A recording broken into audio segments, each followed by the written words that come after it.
Hello, beloved. Welcome 2024. Look to your neighbor and say, it's a good year. It's a good year. Okay? It's going to be a very good year for you. It's going to be a year of fruitfulness for you. Okay? So some things are going to happen this year, and I believe we co-labor with the Holy Spirit. So before I get into the word, I want to share something. Day before, I was sitting down in my prayer time. Actually, this year, I think 7th was a Sunday. 7th was a Sunday, but we did not take that as a vision Sunday. It's interesting that on the 7th, I was praying about the vision, what's going to be the vision for the year. And usually he gives me a dream or something like that. Now, I know that in sonship, when we believe that we are sons of God, sometimes it doesn't have to be like for a year, what God is doing. God can be like just growing us in, like how we go from first, second, third. It's like a growth period. It doesn't have to be like specifically. But I get encouraged when there's like a little vision for the year. It just gives me excitement. So I was asking the Lord. So I didn't get any dream, nothing. And then I went for a wedding in January. The first week of Jan, I was at a wedding. And on the 7th, so this wedding was in Nasik. So I'm going to Nasik. I've always heard of the vineyards, and we actually wanted to have the camp, the advance, at the vineyard, Nasik, but we did not get rooms because it was packed during the year. Okay, they were all weddings, so we couldn't get it. So I ended up going to Nasik. And I remember telling my mom, I said, if you're going to Nasik, is it possible to go via the Sula vineyards? I've always heard about it. I've never really been on a vineyard, and I wanted to be on a vineyard. So we're going to this wedding location, and we literally just pass the vineyard, and I see Sula there, and we go, and it's like the location for the wedding is like 2 minutes away from the vineyard. So I tell my mom, I said, I want to go for this vineyard before we go back home. I forget about it. The wedding happens on a Friday and a Saturday. Sunday, I'm about to return. And on that Sunday morning, my mom tells me, didn't you ask me that we had to go to a vineyard? I was like, yeah, okay. So because she said it, I remembered it.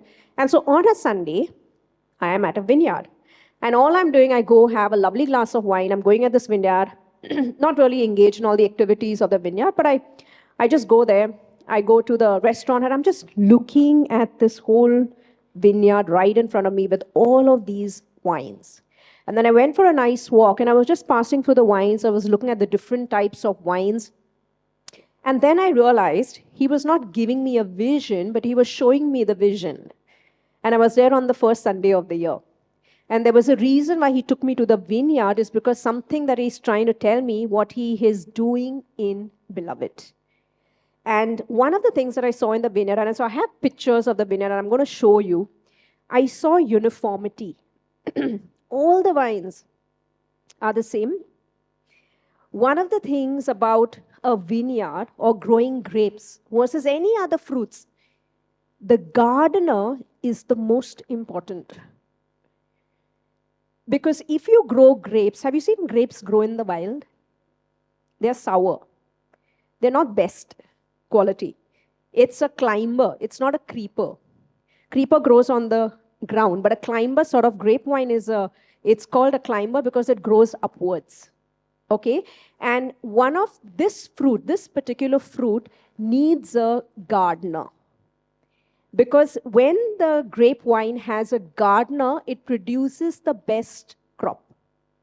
So unlike all other fruits, like you could have an orange tree can still grow fruits. It doesn't really need the sort of a gardener. Or an apple tree. Yeah, it has some sort of things you can do, but you can go in the wild and find an apple tree and pluck an apple and eat an apple. And it'll still taste good. But wines, if you allow them to grow in the wild, they don't produce the best fruit. In fact, the wines are sour. The grapes are sour. And it's almost like this crop needs a gardener. And so that's the beauty that I saw. And so when I saw this vineyard, one of the things that I saw was it was all based on the gardener. The crop was based on the gardener. And there was a lot of discipline in this crop. There were cycles in this crop. There was maintenance in this crop. But when this crop produced, it produced wine, which is celebrated all over the world. The most expensive item all over the world. And everyone is blessed by it. How many have heard of apple wine or orange wine or chiku wine? Mango wine? No, it doesn't last. Mango you eat now, it's out. But wine, grape, takes so much time, but wine can last 100 years. So growing grapes and gardening is very different. And the crop lasts, okay? And so one of the things that I knew what he was showing me, I said, thank you for today, because, so the reason I didn't plan the Vision Sunday, I didn't plan to be there. It happened there, and I was like, because I was there for the wedding, I told Rishi to take another message and Hebron, and I said the Vision Sunday will be on the following Sunday. Little did I know, because he wanted to show me the vision on that 7th of January, okay? So, you know what the word is? Go ahead. I am the vine. You are the branches. And my Father is the gardener. Okay? Go ahead. These are all the images that I took from the vineyard. 1 second. Can I have this image up? What have I put there? The word? Being fathered. Being fathered. I saw this vine. If the vine doesn't have that support, it's going to fall down. I told you they're climbers. And everything when I saw about the vineyard is about being fathered. Okay? And go ahead. Go up ahead. Okay, so let's read John 15. I have a video that I want you to see very attentively. When we put the video up, can we have the lights off? And can the recording be on the video? Because I know you will not be able to clip this video and put it in for copyright issues. Okay, so I want you to focus on the video when we're doing it and take it. Okay? Okay, let's all read this. I am the true vine, and my Father is the vine dresser. Every branch in me that does not bear fruit, he lifts up. The actual translation says he lifts up, and every branch that bears fruit, he prunes, that it may bear more fruit. Why does pruning happen? So that it bears more fruit. You are already clean because of the word which I have spoken to you. Abide in me, rest in me, and I in you. As the branch cannot bear fruit of itself unless it abides in the vine, neither can you unless you abide and rest in me. What is the vine? Can you have that image up again? This is the vine.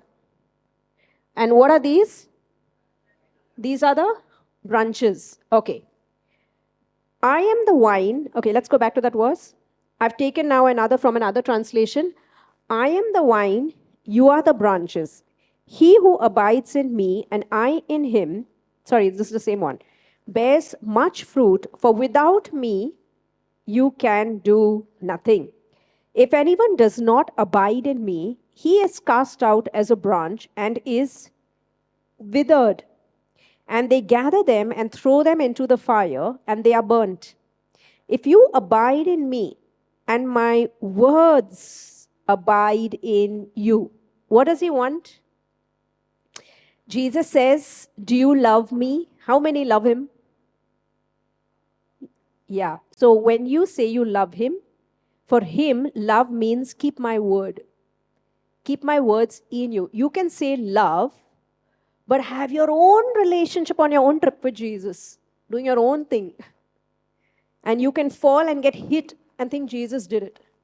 No, when he expects a relationship, means my words are in you, making my home in you. Okay?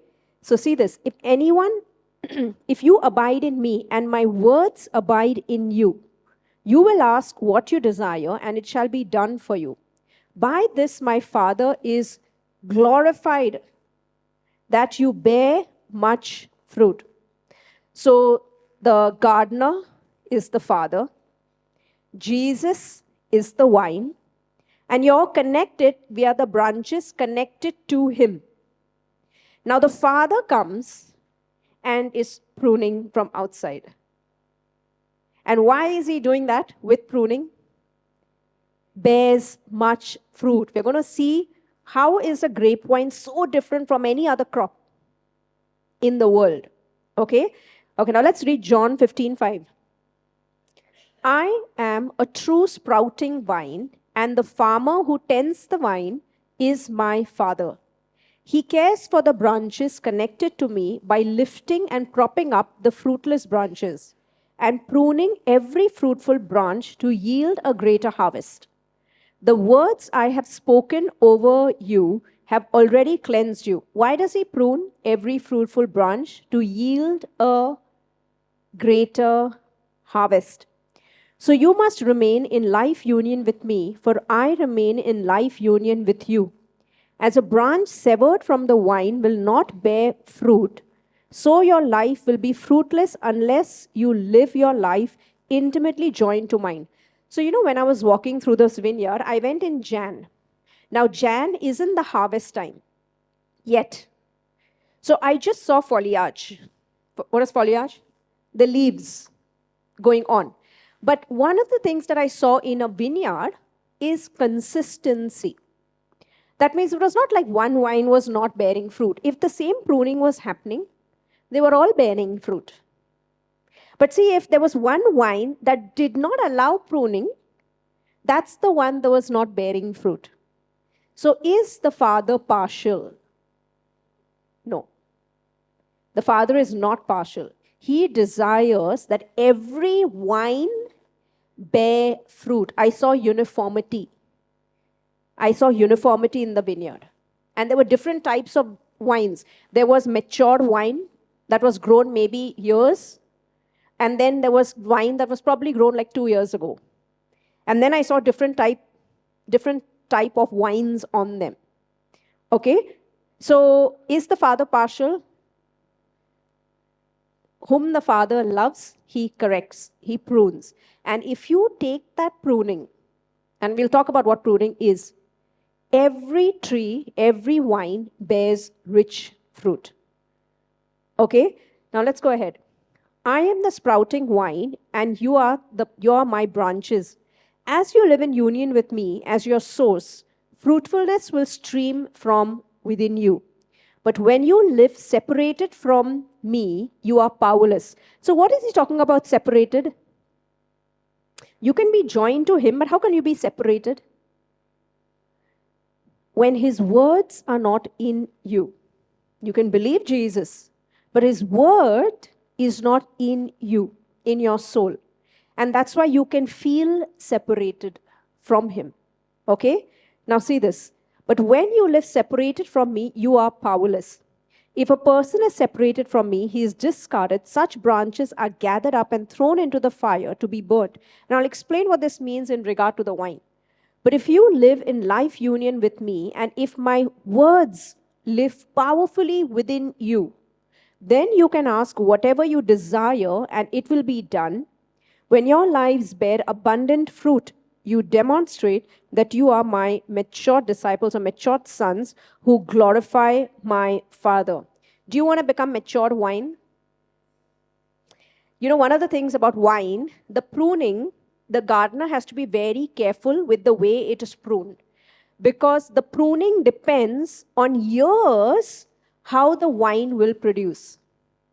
This is one plant that if you cut it wrongly, the pruning is done wrong, the wine that will yield 3 years later will be affected because it was cut wrong. But if it is pruned and allowed to be pruned well, do you know that 4 years, 5 years, 10 years, it has an ability to produce something within itself because of good pruning, that it produces rich wine. So if, for example, I told you I was falling sick for many years, from 2012, 2009 to 2014. How many years is that? 5, 6 years, sickness after sickness. And then God began to prune me, the Father. And how did he prune me? One of the things of pruning, please know that God does not prune you with sickness and disease and accidents and anything bad. No, that's the devil. No sickness, anything that is not in heaven, he can't give it to you. He has to have it to give it to you in the first place. God corrects you through his word. So I was falling sick. Why was I falling sick? I loved Jesus. No, I didn't love Jesus. I'm in a relationship with Jesus, but his words are not in me. So I was falling sick. And then he began to prune. And what was the pruning? He began to start putting his words in me, in my soul. So I was wondering, why am I falling sick? I got angry with God. I had anger, pent up anger with him. And then I realized I need to start seeing him. And if I say I'm loving him, let me get serious about loving you. You know, when you love God, you know who's benefited? Not him. You. Because when he says, love me, keep my word, who is benefited by the word? You. Look what a father we have. You only get blessed. And so I started taking his word seriously, right? And those are the times when he started showing me you're a new creation. It's not in your nature to fall sick. All of these things, I began to rest. Have his words abide in me means have his words rest in me, in my soul. And then what happened through that pruning that went on for like 8 months or a year? That good pruning eradicated disease out of my body. And to date, how many years later? Because of the pruning that happened in 2009 onwards, and I think it was in 14 when I got so serious about the Lord's words in me, to now, that fruit remains and is bearing fruit. That I learned how to walk in divine health. You are understanding what I'm saying. Now, there are many people who aren't. Is God's will for you to have perfect health in your body. The Father is not partial. But see, one wine can allow the pruning, and one wine is just figuring. And it depends on you how much you allow that interaction with the Father. That's why I said the Father is pruning every branch. He looks at the vine. When I was studying the vineyards, the gardener goes about and he looks at every vine separately. He looks how the shoots are going, how the branches have come out of it. And then every vine has to be studied and has to be pruned in a certain way. It's not cut, paste, copy. Every vine, he goes, he looks over it. He looks over 1 month, how it is producing, and then he rethinks how the pruning should be based on how things are coming up. Imagine every vine has to be done that. How loved are you? That's why you can't make every relationship and cut, copy, paste. Because maybe in my soul, there were many weeds. And so he has to work differently. That's why every relationship is unique to the Lord. And if you co-labor with him at what he is doing in you, go with him, how he is pruning, it will bear, the result is the same. He wants to produce the same fruit in you. You are all receiving what I'm saying. Okay? Okay, now let's see this. So Hebrews 12. Now can you see this picture? So this is interesting. Among all the crops, I only see foliage. I suddenly walk to one, and I go to this one area that they have produced grapes. And I see 2 or 3, and it was almost like it's out of season. And this is what I want to tell you. Remember when Jesus goes up to the fig tree and expects it to produce fruit out of season? If you allow what God is doing in you, God can turn water into wine for you now. You can be surprised. I saw this and I was so surprised. So I clicked a picture because this was the only wine that had grapes. And I'm like, whatever happened to all the other wine? How come they don't have grapes, but how come this one, this random bush here has produced grape? And then I felt like it was the plant. It didn't matter. It's not looking to the left, right, anyone else. Is so involved in what the Father is doing with him. And this plant bears fruit out of season. Do you want to be that? Then the race that you have is not meant to be looked to your left and to your right, but you run your own race. I'm going to read the first para, and then we're going to watch a video. I want you to watch that video very attentively, okay? Now look at Hebrews 12. Therefore, we also, since we are surrounded by so great a cloud of witnesses, let us lay aside every weight and the sin which so easily ensnares us, and let us run with endurance the race that is set before us. The race that is set to the next. Your friend is running. How much they are bearing fruit? What could this plant look like if we look to the left and the right? This plant, vine, can say, it's not my time to bear fruit. Can look to the right and left.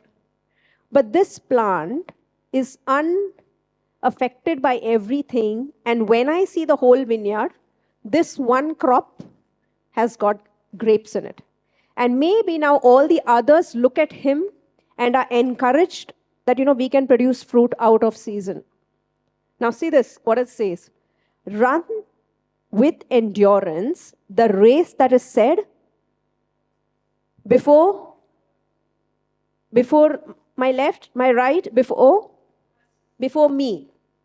So you're running your own race at your own pace with the Holy Spirit. Sometimes genuinely, I know this. I look at some people's lives. I can see why things are not shifting. But they have not taken the counsel that has been given to them. Just now someone shared a testimony. Someone came forward. Now they had a pain in the back. Okay? Now she had a pain in the back. She tells the father, what do I do? Suddenly her sister comes at that moment with counsel. The spirit of counsel came through somebody. She took that counsel, did some exercises, simple, and the pain left. The kingdom of God is alive. We talked about the seven spirits, spirit of counsel, spirit of wisdom. In the coming weeks, we're going to share about the spirit of counsel. And I can see why things don't shift so easily. Because one, you've got familiar with Jesus. It's not that he's not producing. He needs you to get out of the way. And it's almost like you've said stop. Maybe you put a face on that. You don't like what they're saying. You think it's man speaking. No, it's the Lord speaking. And when you get out of the way and allow him to do a little bit pruning in you, take that counsel, take that wisdom, whatever is coming, then you will bear fruit. I see it in beloved. Some people I can, some people I can't approach. It's like touch me nots. I'll say it. I was like, okay, let me not. I'll send somebody else maybe to say it. But if I can see it, then what stops the person? So many times, even in relationships, I've seen it's not the problem with the unsaved wife or the unsaved spouse. I feel I'm praying more for the saved spouse. Because what happens over years, if the person has treated you in a certain way, you sort of put them in a box that even God has to tell you, move aside. It's like Zacharias, right? When John, he was praying for a baby. Who was it? Zacchaeus? Who is John's dad? Zachariah. Okay? He goes, he's praying for a baby for God knows how long. And when the angel appears and says, you are going to be, he doesn't even believe it. That means he's praying for so long, but you've got so used to the prayer that even when the answer comes, you are basically telling him, shut up. What are you saying? Excuse me? He just appeared, said, and then what does God do? Mutes him. Gets him out of the way. I love you enough, I'll slap you out of the way. And I'll make you inherit what's coming. That's how much God loves you. And I feel like God does that in beloved sometimes. He gets the people out of the way. Like, excuse me, I want to save your wife. I want to save your husband. Will you get out of the way? And I've seen that so much. And I keep praying. I was like, man, God, I said, when can you open their eyes? That they need to get out of the way and just surrender the marriage to the Lord's hand. And not be so overprotective about your spouses. Get out of the way. Let the Lord work. And he works through the body. Open up the body. Now that's counsel, just for some. Okay? So what is it saying here? Run with endurance the race that is set before us, looking unto Jesus, the author and the finisher of my faith. For who, for the joy that was set before him, endured the cross, despising the shame, and has sat down at the right hand of the throne of God. So, vineyard or wine or grapes, they only produce with pruning. If it is not pruned, it does not produce fruit, rich fruit. It produces fruit, but the fruit is small and the fruit doesn't last. And sometimes the fruit that it produces is sour. Do you want good fruit? Then, like any other child, allow your father to correct you. Okay? And with correction this year, you are going to produce fruit that will last for years and years and years. The flesh and the carnal mind leads to death. But whatever is produced of the Spirit is life and peace. Shalom. Okay? Now we're going to hear this video. Switch off the lights. Hear this. Then we will go more into this. Pruning is an essential part of renewing the vine. When you go through and prune, you're thinking about where's the fruit zone going to be located, where are the leaves going to be, where are the shoots going to emerge from. It's kind of like a method to reshape the vine and reset year after year.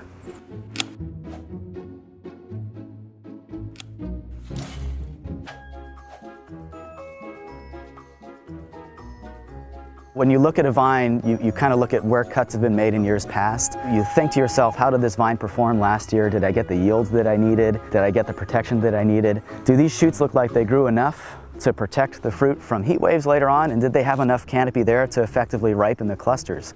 There's a lot of things that go through your head during pruning. In a sense, it's meditative because you're thinking about so many different things at the same time. But you have this opportunity once a year to go through and shape the vine for the vintage that you're about to experience. But at the same time, you're thinking about what are the repercussions of these cuts in year 2, year 3, year 4. It's not just this one moment you're making a decision. Vine balance is one of the most important concepts to have in your mind when you're out there pruning. You're actively looking at the vine, deciding whether or not the vine performed to your standards. Did it grow enough vegetatively to ripen the clusters that were there last year? Did it provide enough shade to make sure that the clusters didn't burn? Were there enough shoots there to get you the yields that you wanted to see? Generally, in most varieties, each shoot that emerges from a bud will have 2 clusters. So the more buds you leave, you can essentially multiply that by 2 and it will get you your maximum number of clusters. You generally want to start pruning once the vines go into full dormancy. If you go in too early and there's still green leaves there, the vines are still photosynthesizing, so you want to make sure that that's completely done and the vines are dormant. Most areas you're looking at January, February as the main 2 months when you're pruning in the Northern Hemisphere. One of the major considerations with pruning is the later that you prune, the later you're going to see bud break. So in a situation where you can get really heavy spring frosts, or with the variety that likes to break bud early, Cabernet Franc likes to grow early, Sauvignon Blanc likes to grow early, you can actually delay pruning as long as possible with those varieties. Disease pressure during the rainy season is really, really high. It's when a lot of fungal spores are being released during rain events. So one of the golden rules of pruning is you don't want to prune when it's actively raining. The main diseases that vines are susceptible to during the pruning period are Eutypa lata, which is a disease that enters pruning wounds during the rainy season. There's other more virulent types of diseases. One is Botrysphaeria. It moves in a vine even faster than Eutypa. Esca is another big one, and that's kind of more of a worldwide problem. Every time you make a wound on a plant, you open it up to susceptibility to one of these types of diseases. Pruning cordon-trained spur prune vines, in a sense, a little bit easier than a cane prune vine because your positions are set in place. You go back to a spur that generally either has 1 shoot that grew last year or 2, and you remove all but 2 buds from what was there. And it kind of creates this V pattern where you have 1 shoot emerging from either side of the spur, and that's kind of the regenerative process where you're going back down to 2 buds, those 2 buds grow into 2 shoots, and then you come back when they harden and lignify into canes and do the same thing over and over again. Guillot is the French term for what we call cane pruning in the United States. Cane pruning definitely takes a large amount of skill. Each cut you make is vitally important to the way that that vine is going to continue to progress. a lot of beautiful old head-trained vineyards, you have to be essentially a little bit of an artist. You're trying to move things in particular directions and find space, and you're not confined to anything. You can move a spur in whatever direction you want. I mean, that's why there are works of art in some instances, the really old head-trained vineyards with spurs that are gnarled and going off in every direction. It takes a little bit more of a creative mind to go in and prune head-trained vineyards. After you're done pruning, you end up with a lot of brush, a lot of the used material that was there last year supporting the crop that you have to move out of the way, get rid of. Some folks will manually pick them up, pull them out of the vineyard, chip them, put them in a compost pile, and then return them to the vineyard. But the more common way is to generally drive a tractor through the rows using a flail mower. You chop them up into little pieces. They end up about 3 inches long as opposed to 3 feet long. And they break down over time. Some people still burn them. That's becoming less and less popular. Pruning is by far one of the largest and most time-consuming and most expensive practices that you do in the vineyard on an annual basis. There's a lot of systems though where a lot of things are becoming mechanized in other parts of California. You'll see this in Australia called the high wire system, where you can run box pruner and leave about 4 inches from the cordon, and that's all the pruning that you need to do. So depending on your quality level, your goals that you're after, you can spend a lot of time or you could spend almost no time pruning your vineyard every year. Can we have the lights on? How many got light from that video? 2 people? 4 people? Everybody? Can you see machine pruning versus the gardener pruning? And how is the gardener going? He looks at every plant, he's studying every plant and seeing what his pruning did. Oh, 1 year later, and he said, when I prune it, I need to know what it's going to do 5 years later. That's how it's going to be. Then did you see some grapes that were burnt? You know why they were burnt? Because there wasn't extra foliage of leaves on it. So it got burnt. So what did this video show you? It showed me that I have to focus on my own relationship with Jesus and how he's working in me. He looks at me. He knows the areas that I struggle with. Maybe the pruning in this particular area, I have a lot of experiences of the world. Or say bad things happen, and so my pruning in this area is very different from maybe your pruning. Maybe you didn't have as many bad experiences in that particular area. So I can't judge, and I can look at your life and copy paste it and do it in mine. The gardener, and I have to trust him what he's doing in my life and allow him to pull out all the weeds. What is pruning? Pulling out the old and putting in the new. And when you're allowing that, putting in the new, his words coming in the new, coming in, and it takes time. But through that process, the intention of a true gardener, he said he's like an artist. He wants to look at every vine and have it to produce to its maximum. Why did that? I saw that little grape and it was so burnt. Because not enough leaves. Maybe it didn't allow the pruning to be done well. So, because what happens is the grapes need a certain foliage so that in summer, the grapes are protected by the leaves. So everything when I was studying about the grapevine is very seasonal and its cycle. And if you just flow with it, allow that specific thing to happen. So now, do you know how long it takes when you put a seed in the grape? Okay. It takes about 2 years to 4 years for it to actually produce, or even 7 years. So now one can look at and say that, hey, I'm believing the word, I'm believing the word, but nothing is happening. But you don't see the root, the vine that is growing, the vine that is becoming stronger. It is growing upwards. Then the buds are coming out. Then the foliage is coming out. So that when the crop comes, the fruit remained. Do you see when Jesus says, I hope, I wish and I pray, and my desire is that you bear fruit and that your fruit not get burned. If you hurry let's go fast, I want this magic now. No, if you go through the pruning, through the foliage and everything, but you don't see the fruit, you're like, I'm just hearing the word, nothing is happening. I'm just going through this trial and everything, and all the weeds are coming out. But when the fruit comes, the fruit remains. You're understanding what I'm saying, okay? Okay, now let's read the discipline of the Lord. For consider him who endured such Are we in the... Okay. For consider him who endured such hostility from sinners against himself, lest you become weary and discouraged in your souls. You have not yet resisted to bloodshed, striving against sin, and you have forgotten the exhortation which speaks to you as to sons. My son, do not despise the chastening or the correction of... Whose correction is this? Of the Lord. Nor be discouraged when you are rebuked by him, meaning corrected by him. For whom the Lord loves, he corrects. Imagine that vine going to that gardener and saying, no, I got it. I want to be free. I'm independent. I know I've got to figure this out. And then the gardener just looks. And then he's just producing everything, extra foliage, extra things. Because if you don't tend the vine, the gardener is not there, it can produce just a lot of foliage. And so with a lot of foliage means a lot of leaves, there'll be very less grapes. 1, 2, 3 grapes. It is such a plant that has to be overseen by somebody. The grapes. Okay, the grapevine. So see this. For whom the Lord loves, he corrects, and scourges every son whom he receives. Means he corrects.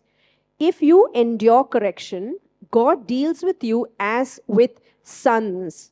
For what son is there whom a father does not correct?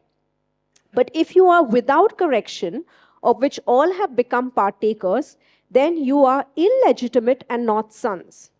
That means illegitimate is what? Orphans. What do I have to do with you?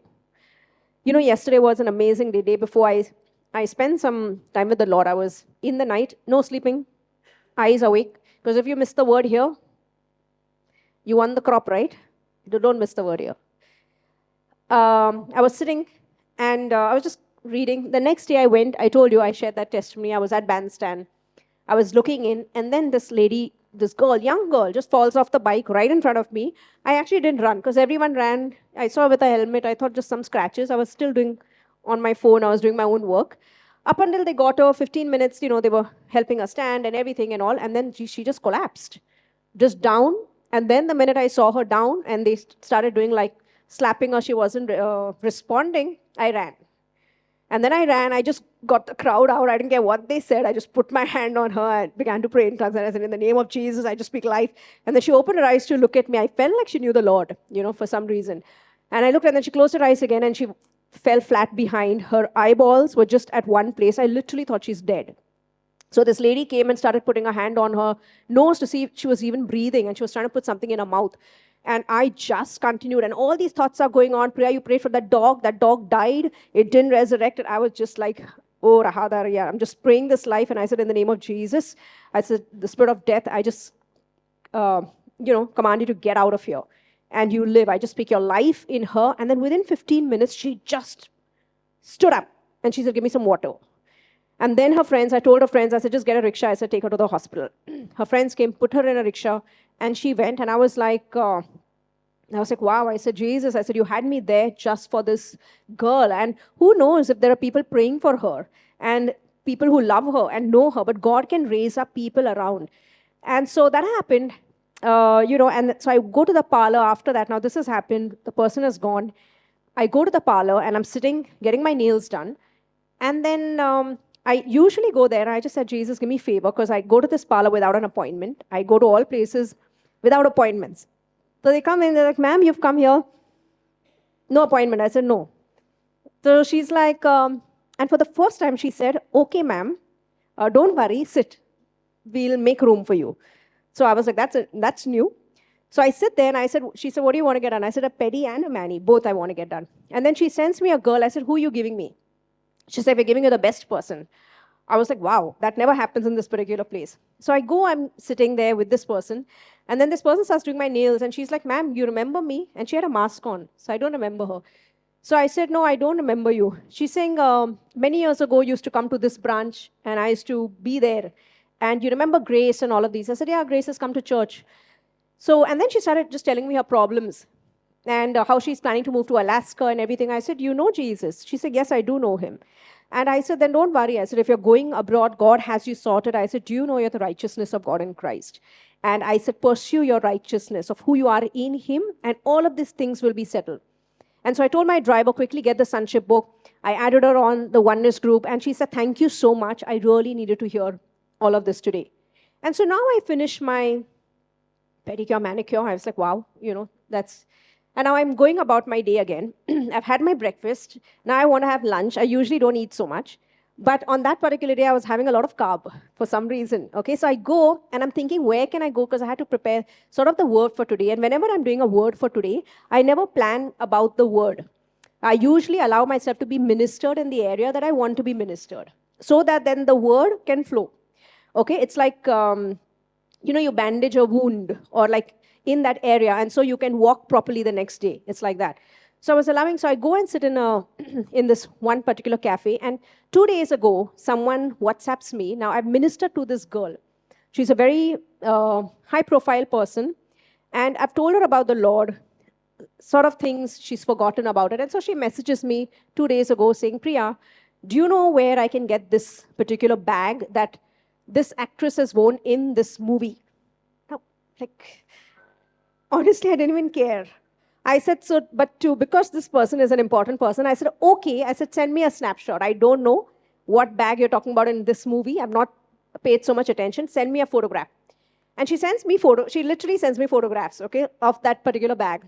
And it's round. It's like got this funny little, like, I know, like, I'm not going to walk anywhere and just see it. It's just not possible.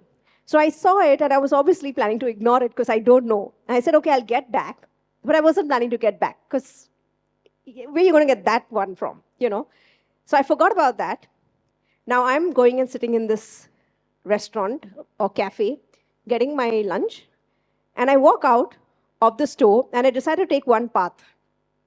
And my driver is not answering his phone. Usually I freak out on such things, okay? But that day I was very calm. He did not answer my 10 calls. When he called me back, I said, what happened? Your phone was on mute? He said, huh. And I was so calm. I was really surprised. And so I walk in that lane, and suddenly I see this round bag in the store. And I'm like, what? Like, seriously. So I go in the store. It's this terrible, like, it's like this, semicircle type in ovals. And how do you even find that bag? And so I see this bag up. I click a picture, and I asked this guy, I said, this bag? I said, is this the bag that is given in this movie? He said, yes, we gave it. I said, 1 second, you gave this bag? You are the main origin of this bag? Like, she was asking me even for duplicates. Where can I find this type? I'm finding the source, the one who gave the bag. I was like, what? So I click a picture. I ask the price. I get the number. They are the ones who supplied in that movie that bag. And he tells me what color is available or not. I message her, and I said, so-and-so. I said, Jesus really loves you. Because I sent a picture of that bag. I told her the price. I told her the origin, the makers, everything. And she said, thank you so much. Wow. And then I realized God can use a bag to draw somebody. Because we have somebody in Beloved who's here. I have a brand of bags. And on that I put Jesus loves you. And this person bought the bag, came to know, is from Dombivli, I think so, and is in Beloved, by the way. She and her family, they're part of Beloved Church. They got saved, or they sort of heard about it. They came through a bag. But I'm just saying God can use, it was important to her. So how can God draw her and my attention? Through the bag. He's so mindful. And I walked home, and a couple of things happened, and I was like, wow, our lives as sons is so tailor-made. And if you're aware of Him, then He can work through you. I knew why I saw that bag, because I was planning to ignore it. I had forgotten about it. But see, the Father didn't forget about it. And He uses any opportunity to draw the person and to show them how much He loves them. Okay? And I want you to know, and even as I was looking at the vineyards, and I went through that whole vineyard, I was realizing that when the gardener comes and stands in front of one vine, he looks only at that vine. And you can miss it if you keep looking at each other. it's not going to work. That's where your fruit gets burnt because you try to do a cut-paste copy. See, when he looks at you, it's very important where your bud is cut, where your branch is chopped off, because it's tailor-made to you. It's like I told you when my mom had a polyp, the first time it came miraculously. I knew that, she was walking on it by herself. There was a polyp in her nose. She didn't want surgery. It was in her own trip. I knew her relationship with Jesus was, she was walking in her own intimacy. And so for her polyp to just miraculously come out of her nose, she had communion, everything. And she was not asking me. She was really telling me her journey. I knew it was different. But when she had an issue with her uterus, I knew she was struggling. And now what can happen is one can look at other people's testimonies. This person got it miraculously. I should get it miraculously. And I knew she was struggling there. And then I told her, I said, no, Mom. I said, the Lord says that this will be through surgery. This is the Holy Spirit. Now, if she did not take that and she was stubborn that she wanted it that way, maybe the fruit would have been burnt, not got fruit. And that's why I see in the walk with Christ, many people die. Is because they did not take the counsel of the Lord that was for them. They took the counsel that came for somebody else. And they tried to walk on water with it. It was never for them. It was never for you. It was for them. Your relationship with the Lord is very tailor-made to you. And so I just know, even as I allow the gardener and my Father to prune me in the areas that he's working, and my life is so different from yours. Because in one area, it can be very mature, less pruning. In another, it can require more pruning. And even as I allow submission to that, all my Father cares is that I bear abundant fruit and that my fruit remain. What did he say? He's looking at pruning so that everyone produces 2, 2, 2, and so multiple crops. And then again, after it produces, it goes back and chops the previous ones. So maybe I got healed through medicine. But maybe I go the next couple of years, 3 years, maybe he prunes me and says, hey, okay, I know before medicine, now I'll show you how to walk on water. For some, before he showed how to walk on water, hey, I just want to tell you that I'm not always working through a box. Yeah, that was miraculous. I want to show you how through wisdom, you can also get to divine health. So what does it mean? Every year, there is pruning on the same branch. And we grow from glory to glory. One of the most important things which I want to encourage you this coming year is run your own race with the Holy Spirit. Take the counsel. Before the fall, comes pride. That I've got it. That I can see I don't need anybody. And then you fall. I've always seen that. But if you allow that God worked all things through the gardener walks through every vine. You need the body. It's not just one vine in this big grapeyard. Just one vine he wants to produce. And then the 12 clusters. No. It was a vineyard. There were thousands of vines producing thousands of fruit. And I came to know one wine can produce 10 bottles. 10 bottles of wine. Thousands of fruit. The harvest is plenty. Okay? You need each other. It was almost like each one was supporting the other. That's why they stood together. You are understanding. You need the body. Take the counsel. One of the things why people couldn't receive from Jesus in his hometown, because they got familiar with him. So I try not to become best friends with anybody. Why? Not because I don't love you. Because you will get familiar with this face, and when the counsel of the Lord comes, you will not take it. You'll take it as counsel of Priya. And you may not like it, and then it'll keep you, not me, it keeps you from bearing fruit. And so one of the things we sanctify and come out, I choose to hang only with some, is so that you bear fruit. In Beloved, I told you we're not synagogic. We're in the new order.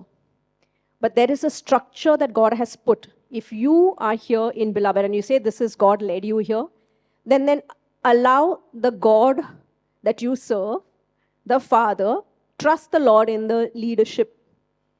And when that counsel is coming, take it as the Lord. I'm telling you, I see it. Some people just talk to me. I see where they can be and bear fruit. I see the fruit is burnt because they did not see it. Now, I can see it, but imagine I can't do anything. There are some sitting here also. I can't do anything. It's because you think you know it all and you can see it all. No, you don't. You need the body to see it. I am submitted also. I know in the areas that I can't see, and I choose and allow others to see for me. And just I walk ahead in that trust in the Lord. If you take the counsel that is coming to you this year, I promise you it's the counsel of the Father. It's there only to produce fruit for you. See this. If you endure correction, God deals with you as with sons. For what son is there among whom a father does not correct? And if you are without correction, of which all have become partakers, then you are illegitimate and not sons. Furthermore, we have had human fathers who corrected us, and we paid them respect. Shall we not much more readily be in subjection to the Father of spirits and live? Now, I'm not saying in the old synagogic, that cult, we are not there. We are in church. Their condemnation, no. The correction that is coming, it's coming in the Father through Spirit. My words are Spirit. That means new covenant, new truths, not old truths. In fact, the old wine is coming out and the new is coming in, and live. So what will happen with this? You're going to live. Live. Say live. Yeah. The foundation message is very important for this. Hear the foundation before you hear this. The correction that comes will be correction for life, not old, God is angry with you, put sickness to teach you a lesson. No, no, no. This correction will be, why are you believing these lies? Come on, it's in your nature to have divine health. It's in your nature to have life in you. He might lead you like her with exercises. To one, he might just teach you to walk on water. To one, go to this doctor. But the end result will be life. To one, come on, you've got these addictions, you want to put them down. Yeah, maybe talk to the person next to you. Because everything in us, God has created to produce life and fruit. Okay? Beloved is awake. For they indeed, for a few days, corrected us as seemed best to them, but he for whose profit? Our profit, that we may be partakers of his holiness. Means what? Divine nature. Means if in finances you allow correction, I wasn't tithing for the longest time. Because I don't like to do anything if that word is not alive in me. Okay? Many, many years I wasn't, and I was just getting so many flies in my business. When you say flies are irritants. Just it's not peaceful. Every day there's some kitch-kitch going on. Some kitch-kitch. And it was just annoying. And then one day I got a vision. I shared, Michael was at that time, he's saying, you don't tithe? I said, no, I don't know. I never really studied. God has never shown me. And I saw my left hand and I saw 10 rupee coin. You know how you have that, in India they say, if khujli hota hai, if your hand is itching, money is going, all of that, whatever, I saw this. But I saw 10 rupee and I knew it meant tithe. Okay, to stop that. So I didn't know. So I knew he was sharing me something. Now imagine, I've always had God provide for me with needs.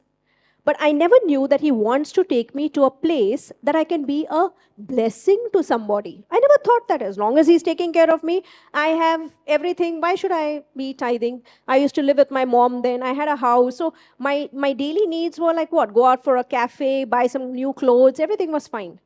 Up until then, I thought like he was separating me from my mom's house. Now, Priya, you go and live by yourself. Get your own house. So now I have my own roof. Then comes the maid. Then comes the driver. Then comes the CA. Then all of these people. And all of these. And so he was maturing me. Now, if I was like a young kid saying, I have everything I don't want, the father, the gardener, has come in front of me. And now I'm not allowing my pruning.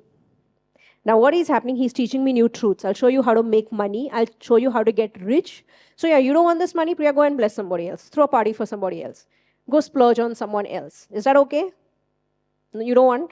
I'll keep it. That's what he was trying to do, take me to a place of wealth. And so he started showing me how to tithe. And so I started tithing, and I literally saw the truth. And I knew why I tithe, because the Bible says there are two masters in this world. There's God and there is money. People in this world are serving money and there's no peace. It's almost like the devil owns their souls. And they die young, they have all crazy shit happen to them. But God was trying to show me, you will serve me and make money your servant. And I'll teach you how to make money serve you. And then I began to tithe, and I said, yes, money, you don't own me. I worship Jesus with this money. And now I show the whole principalities and powers through my tithe. When I tithe, that means I give a tenth of what I make. I give it to you that I own. That means you don't rule me, I rule over you. And I made it my servant so that it can worship me maybe. I don't worship you. And I saw that it was restful increase. That wealth came in, I learned to be, he made me rich. Now, if I didn't allow that pruning, say when he was telling me, get out of your mom's house. And I thought it was so not the Lord at that time. And then when I shifted, and then I allowed that, and first time, anytime a change, it feels a little unsettled because you're coming out of your comfort zone. Everything becomes like, I hate this. But he's taking you to a place of growth. If I had not moved out from my mom's house, beloved would have not started. The house came with a tub. I thought it was for me, it was for baptisms. Now we are seeing another place for baptisms. But everything came, and I had to move with my gardener, allow what my father's. Now, was he doing the same thing for anybody else? And can somebody else do a cut, copy, paste? Maybe in Rishi's life, he's called, whatever he's doing on the earth is also what he's doing spiritually. Usually what you're doing here is also what you're called to do spiritually. So Rishi, just in his industry, he works with people, he talks with people, he networks. When he came to Beloved, he is the POC. That's why when I tell you don't come to me, no, it's appointed like that. If you come to me, I will forget. I still don't remember a lot of the names in Beloved. I message Rishi. I take your photo, DP, and I send it. Who is this person? Tell me the name. It's not possible for me to remember. So I call everybody Beloved. But Rishi has the skill, the talent, and God has put it that he knows every microcosm that's going on in your life. And he knows that, and he's appointed that. And there is a structure given so that when you cooperate, all of Beloved can grow. So when God walked into his life, he also had a lot of pruning to do. He came from a different set of environment. Certain things that are happening in his life. Now, I can't look at his life and see, God was pruning him differently so that he can bear fruit. And Rishi looked at his own life and allowed that sifting to happen. And with that came increase and growth, and he bore fruit. And you can see that happening in your own lives. That's why when some people say, Priya, you're not saying that to that person, you're saying that to me. Because that person does not need it. That person doesn't even care about it. But you need it. And that's why it's only specific to you. And so you cannot cut, paste, and put. We cannot put it like that because the Father is not working like that with anybody. I told you, when Jesus came in my dream so many years ago, he said, my greatest pride is that I have so many children, but they have just one father. And getting to be their individual father, their individual gardener, is my greatest pride. So will you not allow your father and your gardener to do your own pruning? And when you bear fruit, he is glorified. You are receiving what I am saying. No more comparison. This one has a testimony, I don't. It's because you're doing cut, paste, copy. You need a slap. The gardener has been standing in front of you, telling you to do something that is very different from that other person. But you've not taken the counsel. He is not partial. One takes the pruning, one is just a kid that thinks knows all, says some things to the person. Yeah, you're stuck there, and your grapes are burnt. Now see this, what he says here. For they indeed for a few days corrected us as seemed best to them, but he for our profit, that we may be partakers of his divine nature. Now, no correction seems to be joyful for the present, but painful. Nevertheless, afterwards, it yields the peaceable fruit of condemnation. It yields the peaceable fruit of righteousness to those who have been trained by it. Your whole life in the kingdom is training. I'm sorry. It's schooling under your father. Because he's getting the old out, the old order, the old crap that the world gave you. All the things, the patterns, the cycles, and everything. The things you walk through, you had bad experiences, someone died, this one met with an accident, all of these, and you come with all of those experiences. Why did this happen? I don't care why that happened. Maybe you needed some pruning, and you didn't allow the pruning. But the word clearly says, when my words come in you, these things will not happen. And so you're coming out of the old into the new, and you're learning to rest and abide and have his words abide in you. And I was reading about faith. Yesterday I was not doing anything about this. This I did almost like in 1 hour because I saw the vineyard, so I knew what I had to speak. Yesterday I was studying on faith, and I saw faith. When I was seeing your faith, faith is really just absolute dependency on his faithfulness to you. And it's really trust. Trust. Do you trust that I can open your eyes? Do you trust that I'm able to do this for you? That's what he's saying. Oh, your trust in me, your dependency that I can do this for you has made you whole. It's a rest. That's why you cannot rest unless you trust. You cannot sit on a chair and relax until you know the chair is holding you. That is true rest. Trusting completely on him. And I was just studying on this yesterday. See this. No pruning seems joyful for the present. No correction, but painful. You get pissed off. You might block me. Don't like what you said, block. I've learned from Michael. Michael is so sweet. I remember once, a couple of years ago, for some anniversary or something, and I got pissed off with him, something. And I saw the body language, and I said, this one doesn't like me. Oh, all of this was going on. And some thoughts are coming in. And there's a war because I was the one offended. And he said something, and Michael can say something and can offend anybody. And I was just so mad at him. I was so mad at him. And he, being the mature one, he came for the anniversary. He just came right, looked straight into my eyes and said, put his hand out and said, forgive me. Now, I want to go in the problems. But 1 second. So forgive means he said, no, I don't want to go in the details. Forgive me. Chopped off everything. So now forgiveness means he's just saying, bowing down and just saying, forgive me. So I said, okay. And he hugged me and came in. So I was going on for days. Now everything is patched up. You have to be the smart one because he knew strife. The devil, who brings in strife? The devil. It takes the mature one, like the papa. Who cares? The kid can't see. Kid is wrong, but dad goes and just says, forgive me. Ended the strife. Who was put out? The devil. And I learned something from him. That doesn't matter. Sometimes y'all in Beloved, you'll write to me anything. I take a lot of your shit, by the way, and still stand here.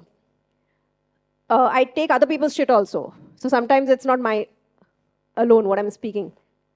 But I've learned for your benefit, to do a lot of things for you so that you bear fruit and not allow myself to get offended by you and what you write to me also or how you behave.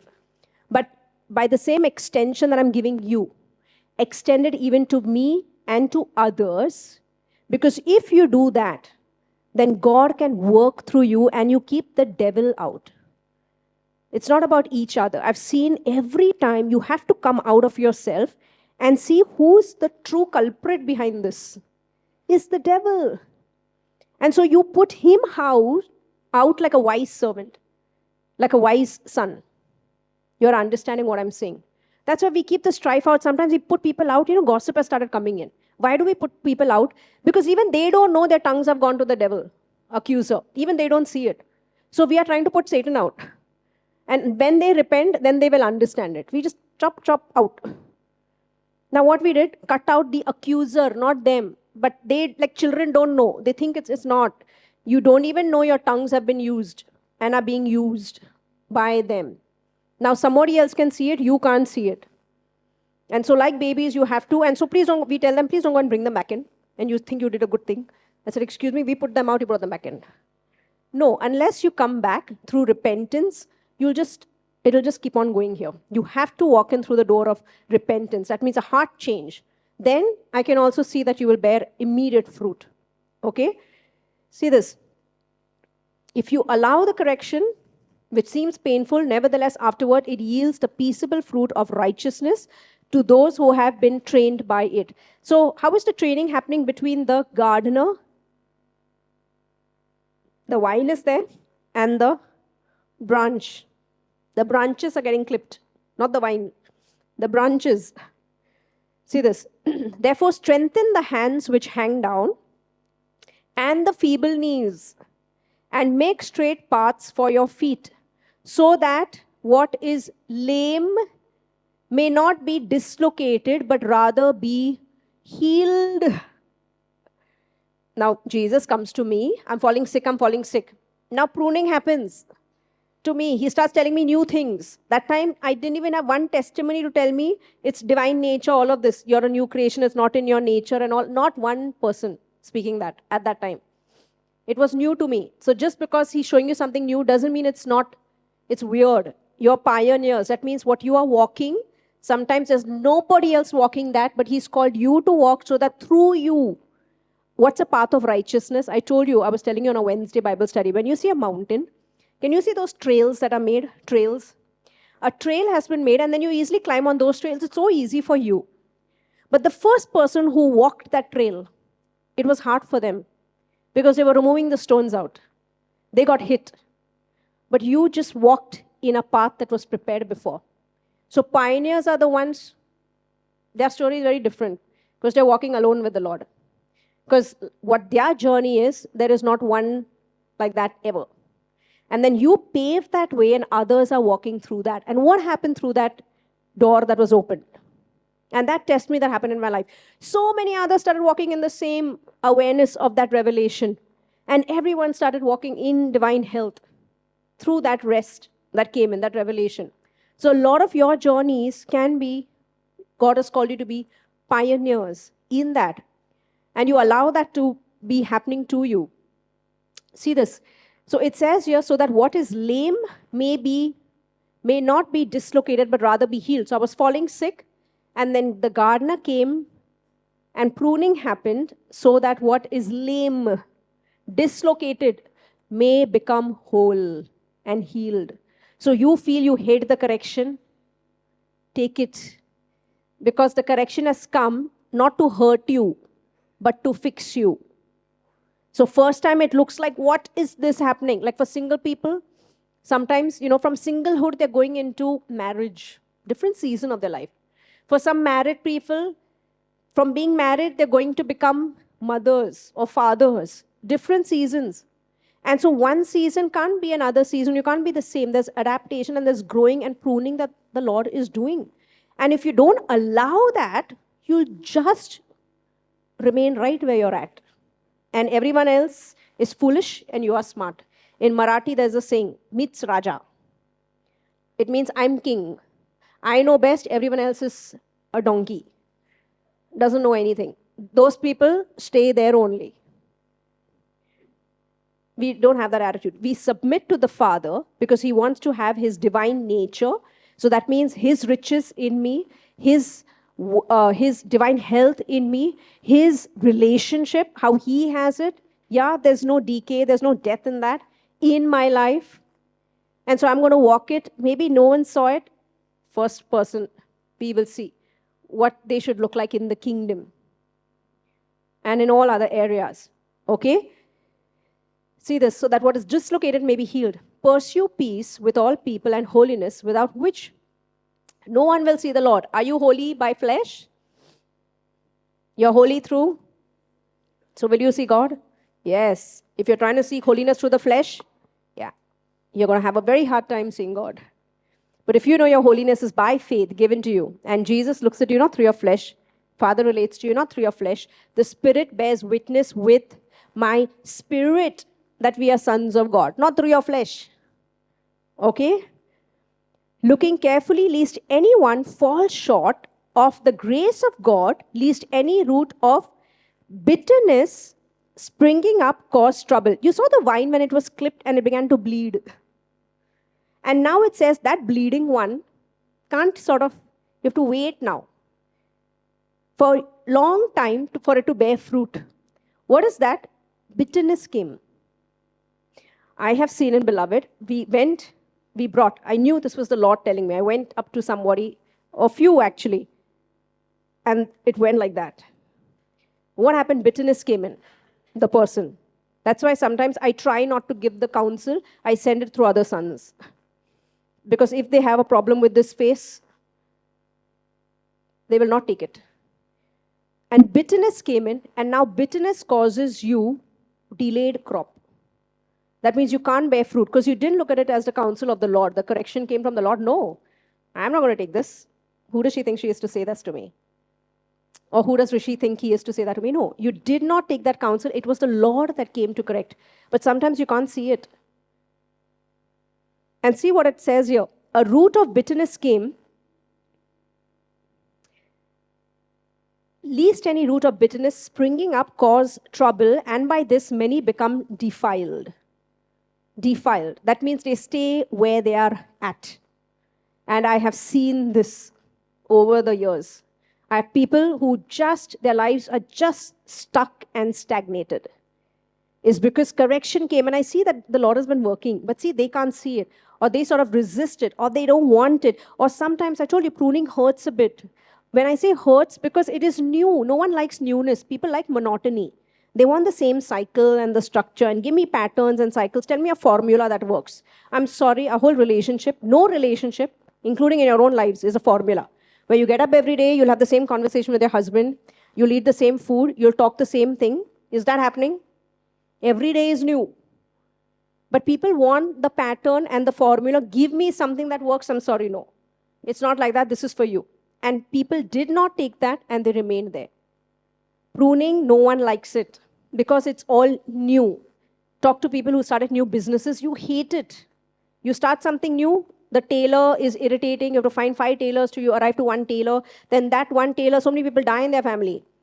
Every day there's someone dying. I can't come to work, this one dying, that one dying. I'm like, how many of y'all are there? And then after that, he's gone to the gaon. And then the number changes. Ye phone uplabdh nahi hai. How irritating it is. But if when before I started my brand, when God was telling me, because I used to sublet it, I used to get something done from somebody else before. Like I used to design, but the tailoring was done through somebody else. And when God started telling me, I'm going to do this, the first 1, 2, 3 months, all the people that I had with me, they also left me. The millennial generation, they can't stick for one day also. You yell at them, they cry, they leave. Okay? And I had this, and then the tailor sucked, and the person I'm working for also couldn't take all my shit. Like imagine the garments were so loose, they were blowing in the wind. Okay? Now it was so bad, and I knew, and I just had to stand. And I hated that, and literally all my thoughts said, isn't it better that I just go back and just design and stick to designing and just get someone else do it? But no, but I went through that whole trial that was as hard as it was. But when I went through that storm, it led me to still waters. That today I can grow my business, have my own store. But at that time, I hated everything. And I took so much of shit from not only the tailors, but from everybody. I got yelled at. I was trying not to cry, holding it, not trying to get offended. And I would say this, it's not about me, it's about my work. And I have to deliver good stuff. And I work with people. You go to Babylon, Christians, please don't sit with Christians. You're useless. You don't have any of the fruits in you then. You go to Babylon, you go in the world, you'll see patience, you'll see perseverance, you'll see self-control there. Because you'll have to close your mouth a lot of times and suck up. And you manifest all of these truths when you go out there into the world. And I led to still waters. So many people in your lives you don't speak because you don't want the little fight. If I'll say this, he'll get irritated. Peace. Yeah, 10 years later, still irritation is there. The crop, there's no fruit only, just leaves. If you speak now, there'll be irritation, there'll be ruffling, but it will lead to still waters. I give you this example again. In my family, if I had not opened my mouth, none of them would be here. And what looked like a storm then, who cares? I have still waters now. And what looked like pruning for me then, when I would come and say, forgive me, and end a matter, even if it was maybe not my fault also. And a lot of times it was my fault. But I'm just saying, I allowed the Father to do it. And then I would look at these other people's lives, and they all come to church, father, mother, son, daughter, everything. And nothing is going on in theirs, no gadbad also. And mine looks like warfare, battlefield. Like, what is this, Jesus? But I learned not to compare. I learned not to compare. To date, in the areas I look at my own race is because sometimes a lot of things I believe I'm walking is not for me. It's for others.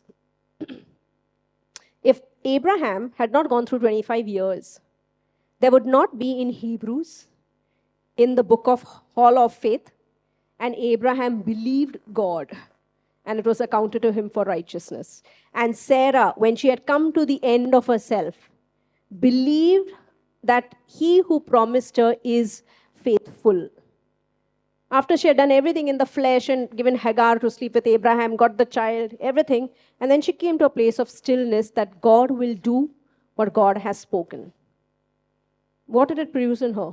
Long suffering? No one wants long suffering. But what a testimony, what a journey that you have, that you can look on it, that someone else walked it, and today you find hope. That you can see and receive that for yourself. So a lot of your journeys sometimes are for someone else. That's sonship. So you're coming in, it's all about training for reigning. And my job is to not look at my left and right. My job is to just look at my race, different crop, different wine, a lot of buds here, there need to be tweaked differently so that I will produce the same fruit. Okay? See this. So any root of bitterness happening, what happens? Bitterness will keep. I have a fight. Allow, when I speak in the flesh, when I have fights or I say some bad words or whatever, let it go to the cross. Because even I don't remember it, but you will remember it. That's how the devil works. A lot of times when people speak some things in their anger, they don't mean it.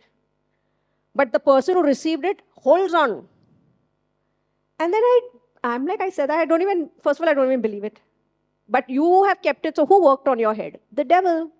He is so happy. So the person who said it has forgotten, doesn't even believe it has gone, but you have nicely gathered everything, made this nice little memory jar, and then picking everyone, and you said this, that person doesn't even remember. I had this one friend who made this big list. First of all, I don't even remember. So my point was not that, what was the list? My point was that, what if I have said this? I couldn't even justify it because I don't even remember if I said that. I could have. I don't know. But my point is, if it's not the truth, why are you taking it? So be wise sons. Don't allow bitterness. Like I said something in Christmas to one son here. So that son didn't come to me, went to somebody else. I said, 1 second. I said, don't do this. Please come to me. Keep the devil out. Be the smarter one. Let's see the devil works. That was the flesh. Let it go to the cross. I said it in the flesh. Please give me grace. Take it to the cross. Let's keep him out. We talk. Communicate. Don't this block and not talk and all this. Don't do that. Keep the devil out. And you talk. And as matured sons, we can do that. Yes? So don't allow any root of bitterness to come. Lest there be any fornicator or profane person like Esau, who for one morsel of food sold his birthright. For you know that afterwards, when he wanted to inherit the blessing, he was rejected, for he found no place for repentance, though he sought it diligently with tears. Impulsiveness. What did Esau do? Gave his birthright to Jacob? Because he was hungry. Read the story. in Genesis. Verse 18, for you have now come to the mountain that may be touched. For you have not come to the mountain that may be touched and that burnt with fire, and to blackness and darkness and tempest, and the sound of a trumpet and the voice of words, so that those who heard it begged that the word should not be spoken to them anymore. For they could not endure what was commanded. And if so much as a beast touches the mountain, it shall be stoned or shot with an arrow. And so terrifying was the sight that Moses said, I am exceedingly afraid and trembling. But you have not come to Sinai. I told you we're not on synagogue. Get right with God. No, we are on Mount Zion. The correction that is coming to you is not condemnation. It is life. It will produce life. But there are certain things that you will have to do. And take that counsel, even if it doesn't look like this is what I want to do. Okay, be open to receive.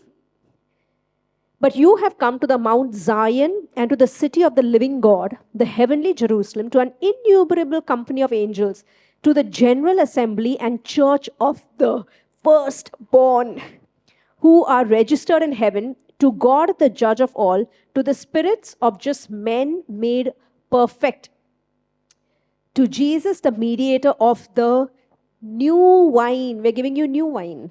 Okay? New covenant, and to the blood of sprinkling that speaks better than that of Abel. Abel's blood cried out for justice. Jesus' blood cries out for forgiveness. See that you do not refuse him who speaks. See this. Before growth and harvest comes pruning. And it's saying here, see that you do not refuse him who speaks.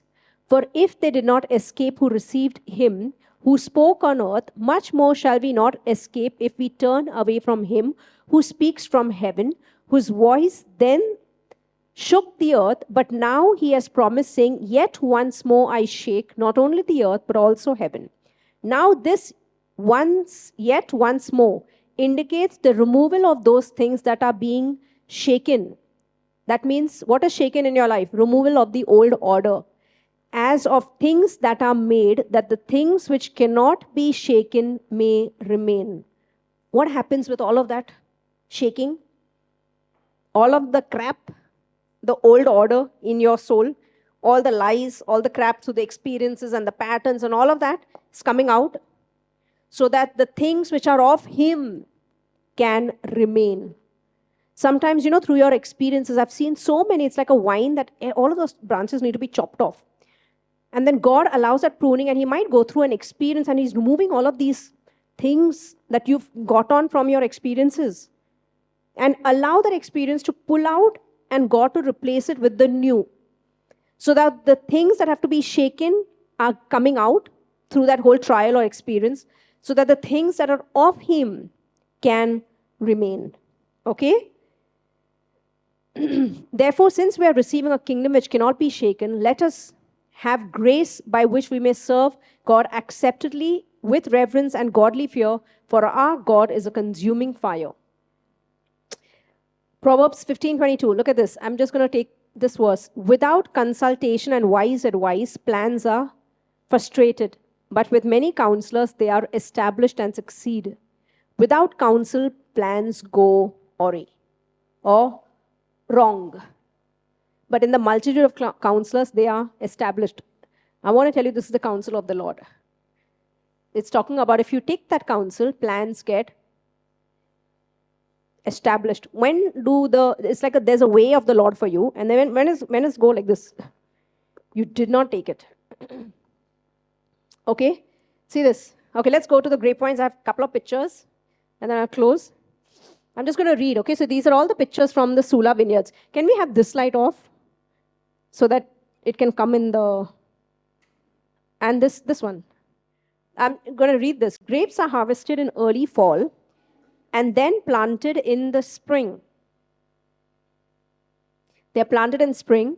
Not only are they a beautiful ornamental plant, but also these vines produce sweet treats that are wonderful for eating, juicing, and winemaking.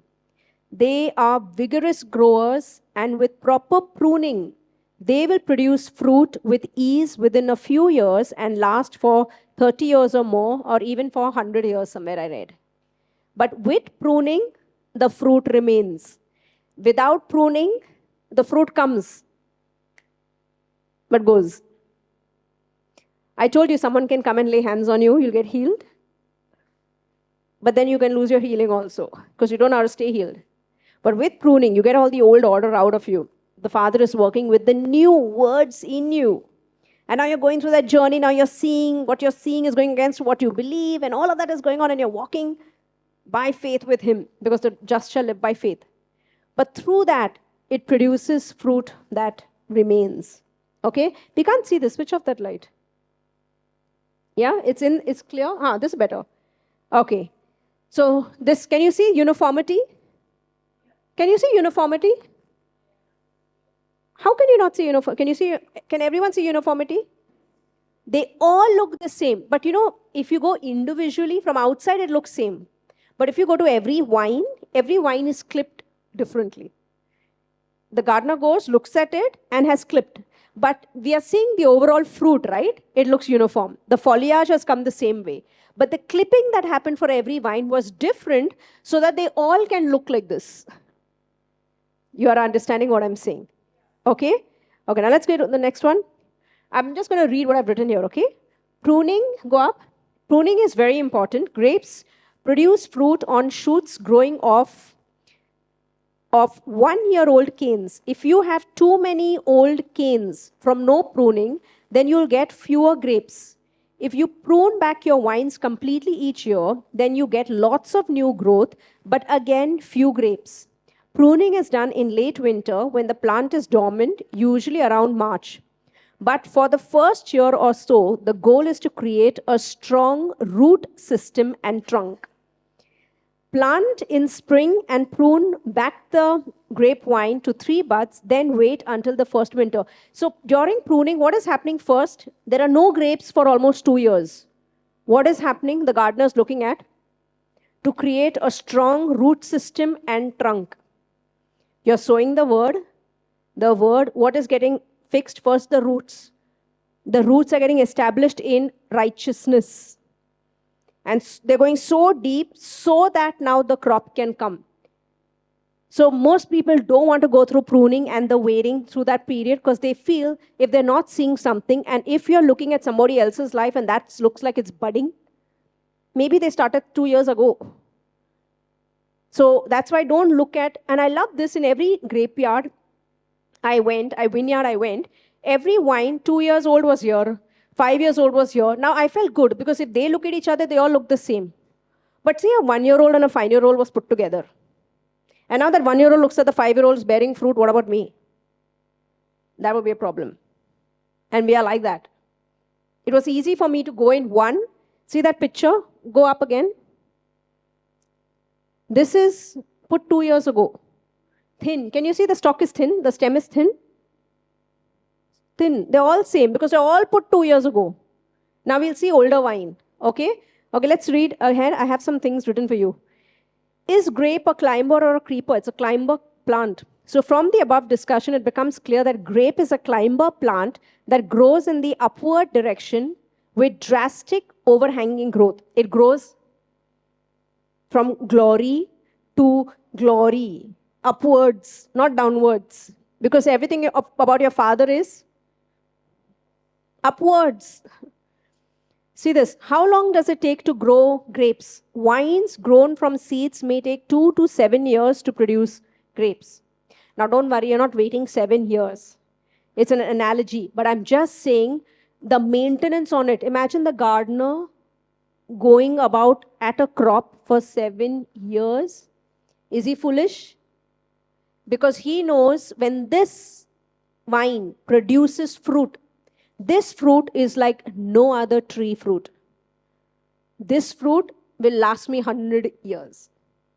Look at the investment that he does in you. Okay? Now see this. How long does it take? Yeah, what is the lifespan of a grape wine? A healthy wine can have a productive lifespan of well over 50 years, producing an incredible crop of grape harvest after harvest. Over the years, the wine may start to produce less fruit, but quite often, the grapes produced by older vines have more concentrated flavors. if you allow pruning, imagine now later on, your fruit is not 100. It might be 10, but your 10 is rich 10. It's like you get 10 clients that are loaded versus another company has 100, not loaded. What do you want? Quality. Okay, quality. Again, and beloved, we're not about numbers. You come here to school, you study, you grow. We are sending sons into the world. Because one son can go and get everybody. Yeah. Okay, now see this. Why do grapes need to be pruned? If the vine is left unpruned, the number of grape clusters could be excessive. The grapevine could be unable to ripen the large crop or sustain adequate vegetative growth. The purpose of pruning is to obtain maximum yields of high quality grapes and to allow adequate vegetative growth for the following season. That means everything about a grapevine, it doesn't remain the same for that time. The minute it is pruned, it has an ability to suck in all the enzymes so that it produces for next. Like during dormancy, there's a period when it is in winter, everything shuts down. It's a dormant time. That's the time when everything, it holds up and it's becoming rich inside, so that when it does produce, it produces rich fruit. Okay? What happens if you don't prune? The tree can stop producing fruit. What? If you don't prune? So if you look at your life and no fruit, I'm sorry, people came to you, Father came to you, you said no. He is not partial.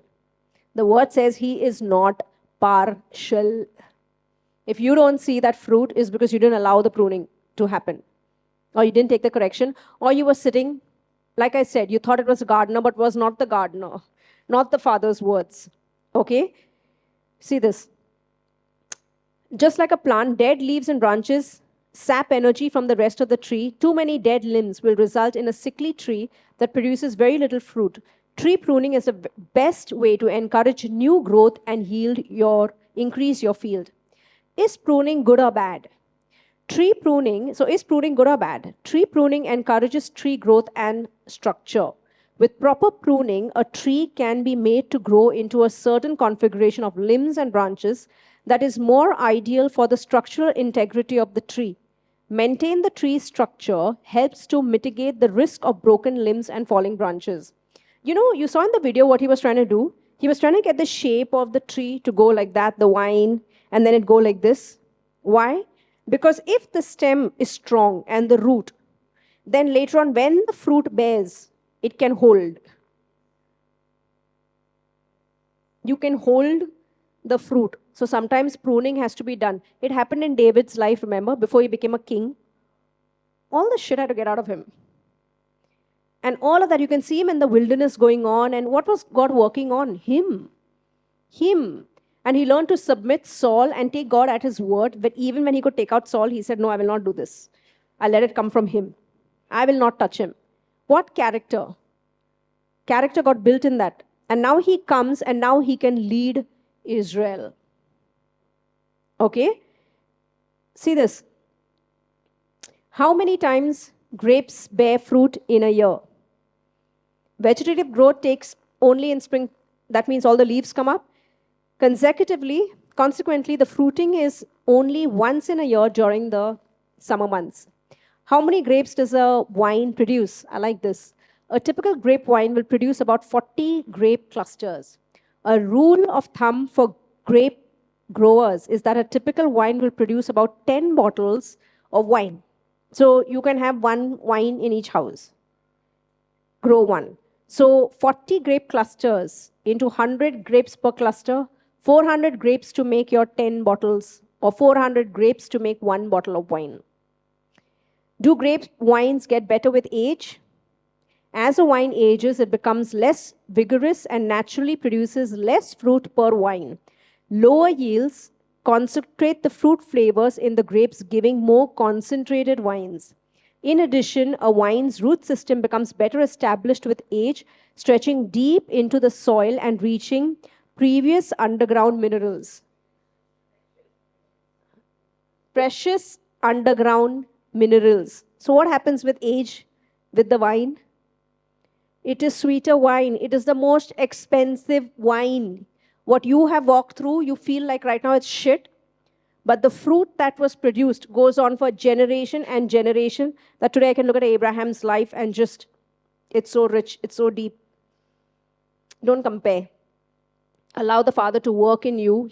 He is only concerned that you bear fruit and that your fruit be rich fruit. That with age, when He's pruning you, you're becoming stronger and stronger and your fruit is getting richer and richer in that. Okay? See this. Can you see this picture here? This is, so I walked into this vineyard. So that was 2 years. This has been there 7 years. Can you see how thick the wine is? Now this has the expensive wines. This, he comes in, this work has already been done here. So he's not doing anything here. But he's still clipping, but less work here. Because already the investment has been done earlier on. So here he has to work less on your souls. This is where the word is so in you, where you now learn to walk on water, to float on water in that area. And you're producing rich fruit, rich wine, expensive wine. So I went here, these were like the matured sons. I was roaming around, trained sons, trained. So I could talk to them matured. Maybe they won't get offended. I can say anything, just trust that, yeah, they'll put it to the flesh. If I went to the 2-year wine, oi, touch me not. I'll send Rishi. Yeah, I felt so good if I can walk here and do this. And I know that the fruit remains mature to handle its seed. I can see the training also in their souls, what God is doing. I can see the fruit also bearing. God's desire is that you bear rich fruit. Okay? Let's go to the other one. I took a zoomed in picture of this. Go up. Can you zoom out a bit? Can you zoom out? Zoom out. Out. Yeah. Look how thick that is. And, you can't see it, but it had a cluster of grapes. It doesn't have many. But it has 1 or 2 I saw, but very rich. I found this very relaxed. I produce, but my quality, what I produce, is not any of the 2 that produces. It's like it's secure. He knows who he is. Okay, go up. Look at this. This is what the vision is, the Father's vision for beloved, to produce matured sons who see each other in spirit and in truth. Good morning, beloved. Go to the last. See this. Following the harvest, the vines continue the process of photosynthesis, creating carbohydrate reserves to store in the vine's roots and trunks. It will continue doing this until an appropriate level of reserves have been stored. At that point, the chlorophyll in the leaves begins to break down and the leaves change color from green to yellow. Following the first frost, the leaves begin to fall as the vine starts to enter its winter dormancy period. The following spring, the cycle begins again. So in each season of our life, sometimes we are resting, and then there's just rest going on. There's no pruning happening in that time. In the dormant time, it happens, the pruning.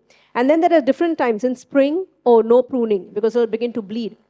But there is a rest, then there is a work. And if you allow the Father to work through all that seasons, what God is taking you, even in the resting, in the dormancy time, when the actually clipping happens, okay, it says that during this time, it looks like nothing is producing, but inside, everything is coming in and getting built.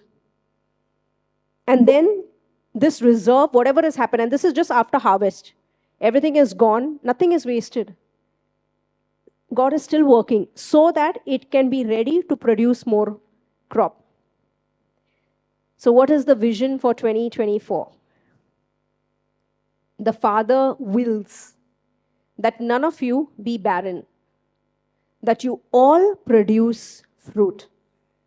And He hates it to see any vine that is barren and without fruit. And the gardener came and looked. And maybe 2 things happened. You looked at somebody else and you didn't allow, you wanted your pruning to be maybe similar to somebody else's.